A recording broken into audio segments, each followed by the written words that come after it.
Good evening, and welcome along to another Big Show special here on NVTV. This evening we're going to be chatting to the High Kings. They're back with a brand new album called Home From Home, and the album has been described as a journey through classic folk songs, old and new. And I'm pleased to say that Darren and Brian from the High Kings join us now on the line. Guys, welcome to the show. How are you? Well, great. Thanks, Robin. Thanks for having us. All good, Robin. Thank you so much for having us. Appreciate it. Well, Brian, since you're on the screen, we'll start with you. And I'm taking a look down the list of the classic folk songs on the album. You got so many onto the album, but there's so many more that you could have picked. How did you make the final choices for the album then? Yeah, we kind of went through the process of just having lots and lots and lots of songs, as you can imagine, to go through. And we have brilliant management on our side as well at the moment, who have come up with some amazing ideas along the way and given us some great tips on these songs haven't been heard in quite a while and been done in such a way that we do them. We like to call them folkifying songs, bringing them to I suppose, a new generation and a new different sound.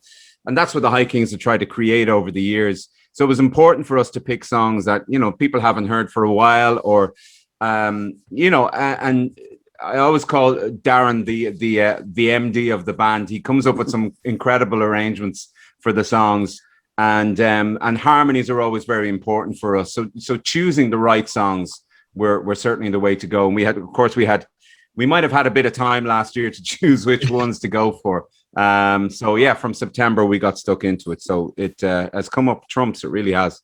Okay, Darren, let's bring you in now to talk about some of the songs on the album. The first thing I noticed, because I was a massive fan of Liam Riley and Bagatelle, you've got two Bagatelle songs on the album. You've got The Streets of New York and Summer in Dublin. Yeah, I mean, we were looking for an opportunity to cover Summer in Dublin for a long, long time.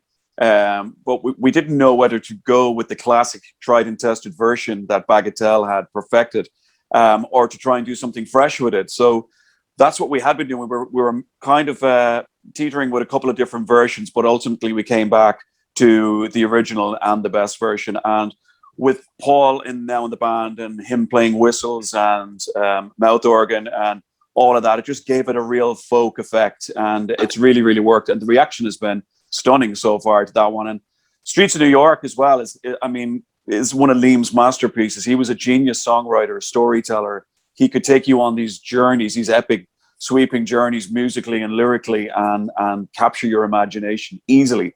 And so we're just very, very honored that we finally got a chance to put some of his music on an album, and poignantly as well, because a lot of these songs were recorded before Liam's untimely passing. So it just sort of felt it was a nice tribute from the High Kings to his genius. And as you said, such a story-writing genius. And I know when I find myself in Dublin and I'm walking along by the Liffey, the words of Summer in Dublin suddenly come into my head, and you can actually picture that famous journey that Liam took when he wrote Summer in Dublin.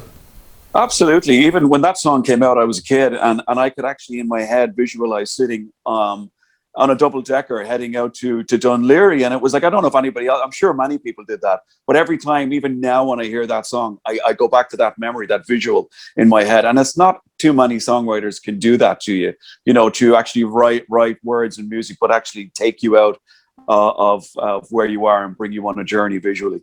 So Brian, you must have been a big fan of Liam Riley and Bagatelle as well.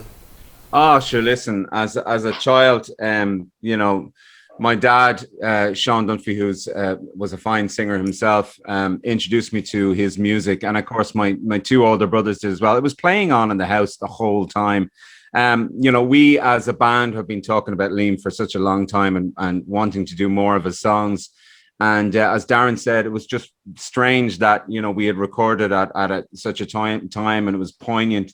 Because we'd wanted to do them for such a long time. But when you've got hundreds and hundreds of songs that you can choose from, and ourselves are songwriters too, so we have to kind of play that a little bit, that we would be able to get our own songs out there too. But massive fan, and he's left an incredible legacy that we certainly will be singing for the next few years, and for a lifetime for everybody. Those songs will always be there. Now, another group who must have influenced you guys over the years must have been the Dubliners. Definitely. We've done our own versions of some of the classic Dubliner songs down through the years, and I mean, you couldn't go beyond them. If you want to look at the pinnacle of Irish folk, it was them, and it was the Clancy brothers. The Dubliners had this sort of streetwise thing with them that made them sort of maybe the cooler option to go to, not musically, but maybe the cooler option to go to in order to have the crack with the song and get into the story. And they were just lads, they were lads, and they just had it. They made it fun. They made it look like fun. They made it sound like fun. And I think if you're going to play folk music, while there's a lot of big ballads and poignant storytelling ballads, you also have to balance that up with real good party stomping songs as well.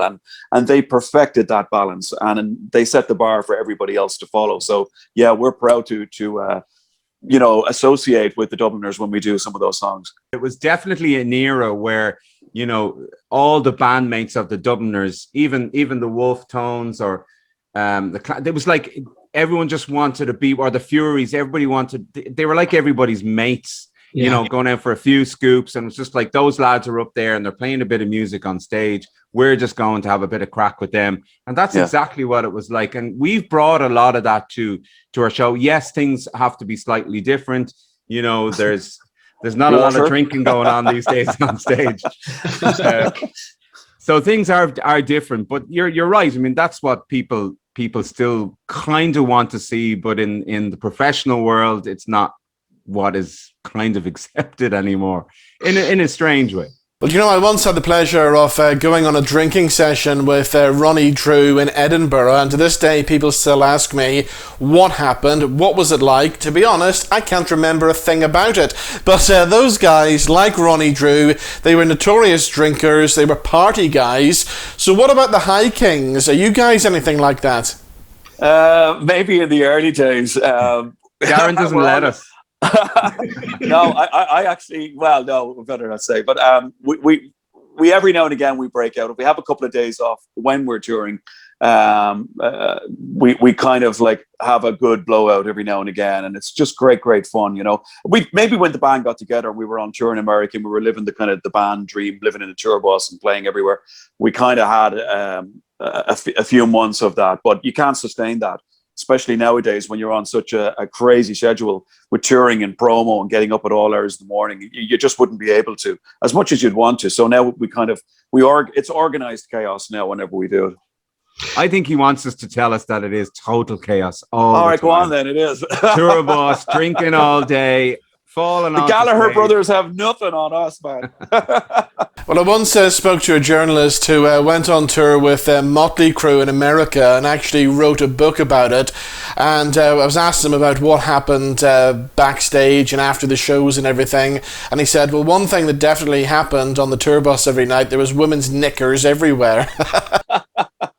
Our first tour manager, actually, Scotty Ross, on the first tour we did in the States, he had actually just gotten off a Motley Crue tour, and before that a Poison tour. So he was immersed in the metal world. So he came on to our tour, and we were like, oh, you ain't seen nothing yet. We're gonna actually wreck your head, But about a week in, he realized we were totally messing. No matter how much we tried, it just was nowhere near Motley Crue. All that was thrown at us was granny knickers.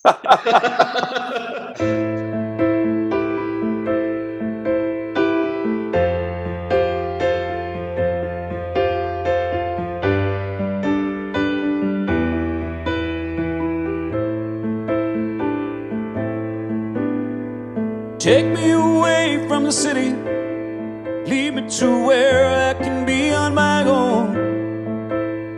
I wanted to see you, and now that I have, I just want to be left alone. I'll always remember your kind words, and I still remember your name. But I've seen you changing and turning, and I know that things just won't be the same.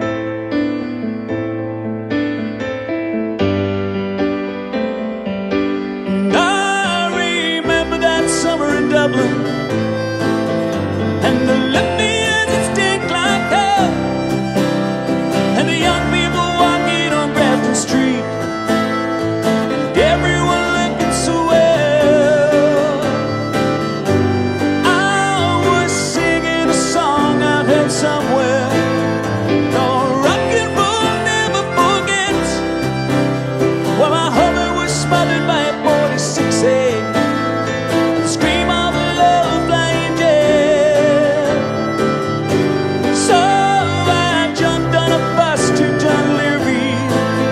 stopping up to pick up my guitar. And a drunk on the bus told me how to get rich. I was glad we were going too far.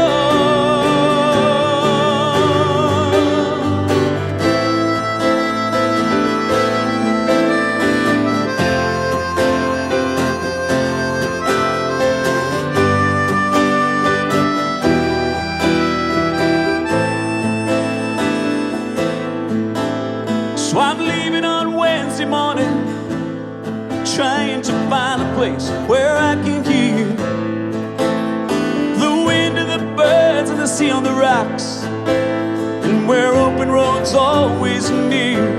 And if sometimes I tire of the quiet and I wanna walk back up that hill, I just get on the road and I'll stick out my thumb, because I know for sure you'll be there still.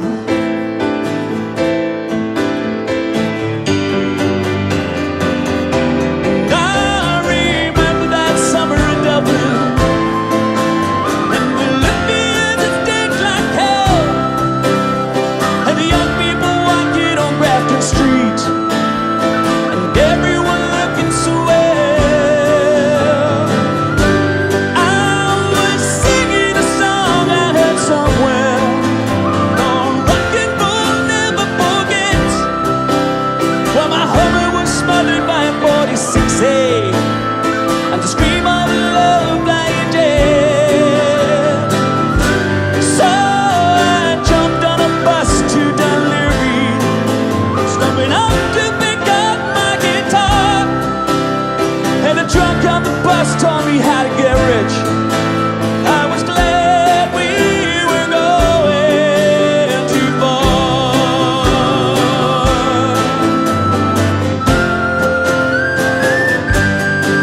I remember that summer in Dublin.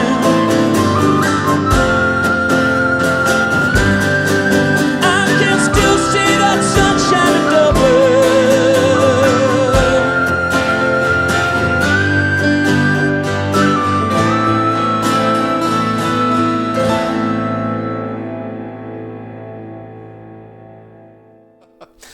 Tell us about the High Kings then. For people who don't know anything about you, 2008, that was the year it all began, wasn't it? First of all, how dare they not know who the High Kings are?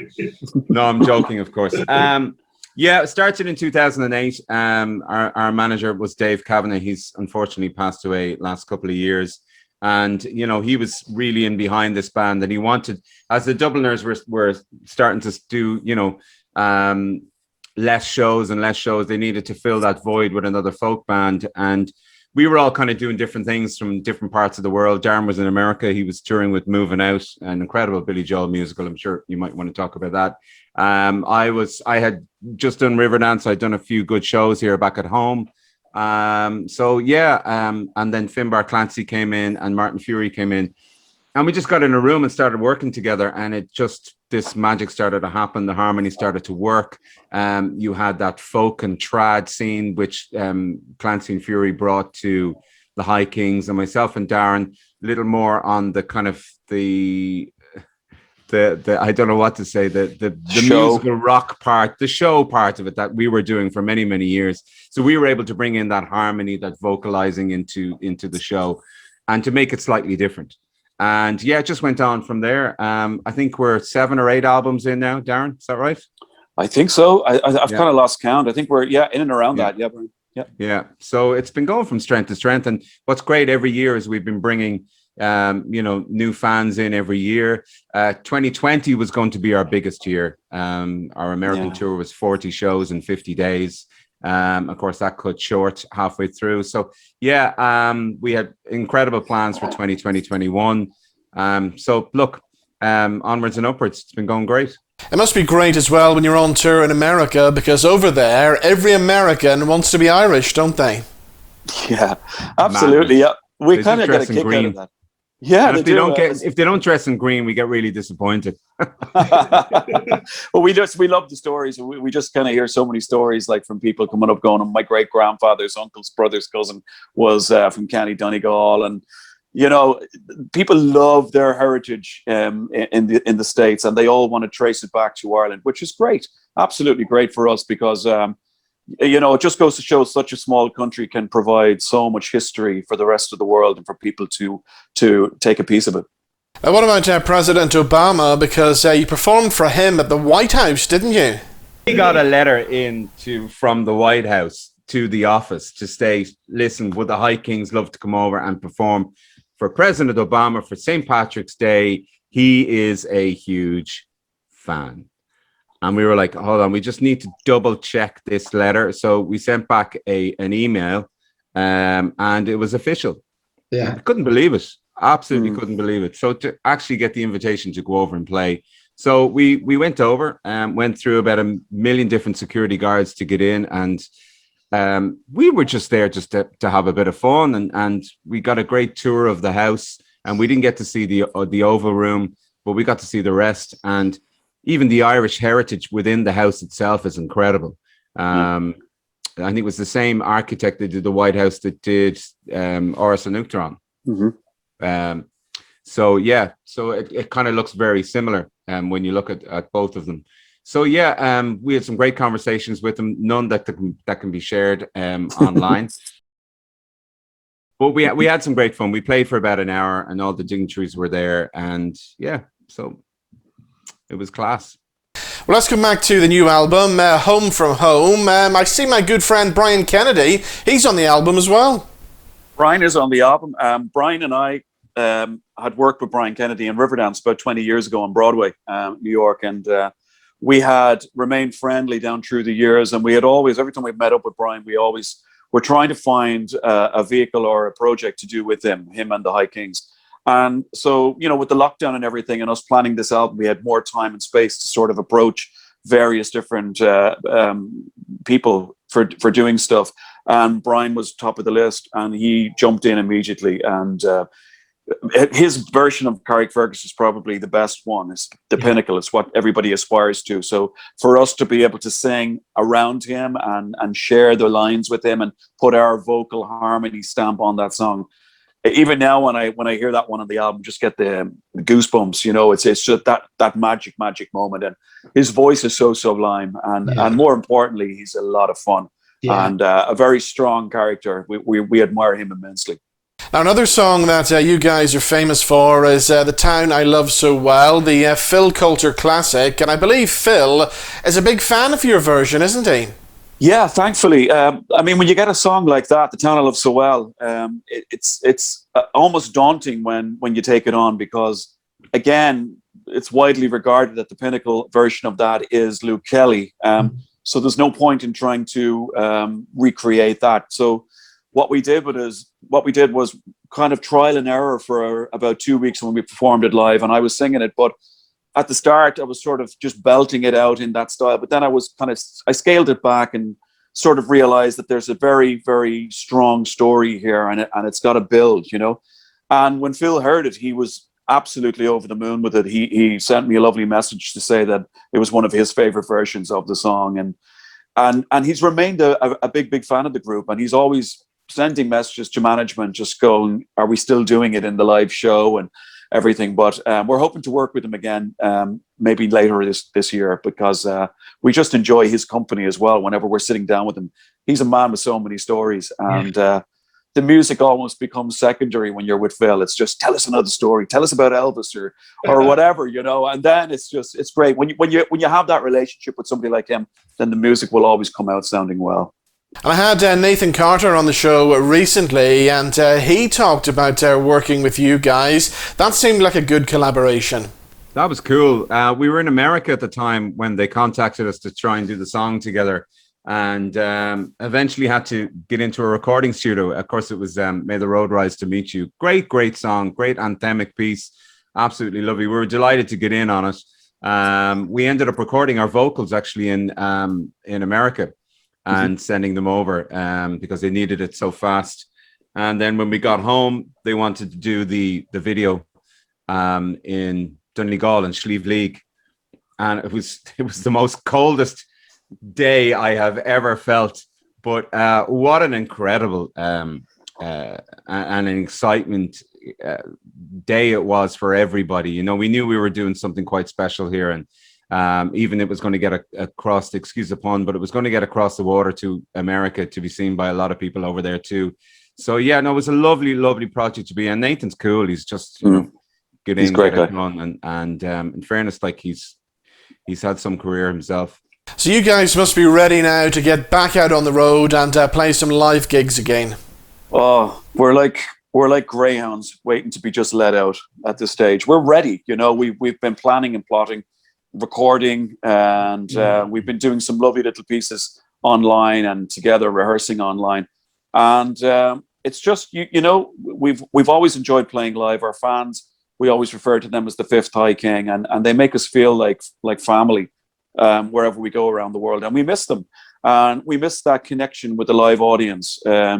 So when we do eventually get out of this lockdown and these restrictions, we are going to savor every moment of being on stage for 2 hours. We'll probably do 4 hours every night. I probably regret saying that 6 months into the next tour, but we just can't wait. It's just what we do. It's in our blood. It's in our DNA to be performers as well as songwriters and recording artists. So the day won't come soon enough, to be honest. I think we've all been kind of over the last, well, I know since January, you've got to kind of get yourself tour ready as well. It's a case of like playing at home, you know, picking up the guitar, going through the songs again, because look, you never know when we can get back out on the road again. It's changing every day, every week, every month. You know, we still have an American tour that's still got a huge question mark over it. That's supposed to be September for 6 weeks. And there's lots of other things happening. And we're hoping to, you know, gig back in Ireland, maybe from November onwards. So, as I said, things are changing. There are festivals that are due to happen, not with us in it, but there are due to happen in July and August. Whether they'll go ahead or not, nobody knows. So we are kind of getting ready, but you need to be match fit. You need to be ready to go. You know, 6 weeks of a tour could see you doing 5 or 6 shows a week. And for me personally, I have to get a little bit more physical and a bit more fit to make this thing happen. You know, playing the baron and stomping that drum for 2.5 hours can play a lot on your nearly 50-year-old hip. So got to keep stretching. Didn't you have that replaced last year? No, I think it will be though soon enough. I think with the amount of shows that we're going to be doing, once we start to kick off, I think it will be replaced in about 2 years. Do you have any plans to come back to Belfast again? Oh, as soon as we possibly can. One of the best gigs, by the way. Oh, unbelievable. My God. The Ulster Hall, every single time we play the Ulster Hall, it's just, the excitement is incredible, and just even sound checking in that venue is just crazy. It's you just get this really great overall great feeling about it, and the crowd is always so loud, so boisterous, and really into the whole gig and singing along with everything and clapping and cheering before we even get on stage. It's just great, and that's what we love. We just love the audience up there, and we love Belfast. So hopefully sooner rather than later. Yeah. So I mean, one of the first gigs we did in Belfast was in a nightclub. You know, when we were trying, Limelight, and we were trying to make things happen for the High Kings, and it was one of the first kind of places that would take us. And there was a few places that were kind of going, oh, maybe, and you know, to go from there to the Ulster Hall within a few years, you know, it was incredible. So a lot of work went into it, a lot of effort went into it, and obviously the music has hit the right notes with our fans, thankfully. Well, guys, let's hope we see you back in Belfast sometime very soon. Thank you so much for joining us on the show, and the very best of luck with the new album, Home From Home. Thank you so much. Thanks, Robin. Thank you for having us on, and thanks for the chat. We really enjoyed it. Thanks, guys.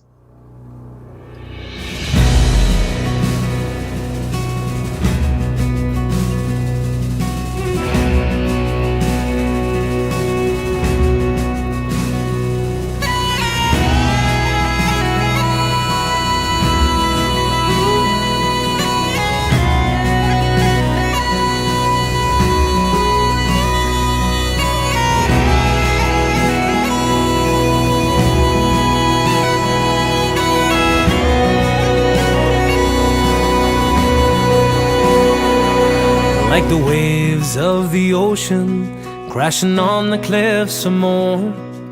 The western winds are blowing all along the Galway shore. From the high walls of Derry to the rolling hills of Kerry, all across this Irish homeland, there's a welcome at the door. May the road rise to meet you, a smile always greet you. May our friendship be always true and strong. And as the sun sets in the west, I wish you all the best. Please God, we'll meet again before too long. Oh, the troubles of our world, we leave them at the door. We raise a glass to friends who've passed, remembering them once more. May the luck of the Irish be with you every day. Who knows what tomorrow brings? Let's live for today. May the road rise to meet you, a smile always greet you. May our friendship be always true and strong. As the sun sets in the west, I wish you all the best. Please God, we'll meet again before too long.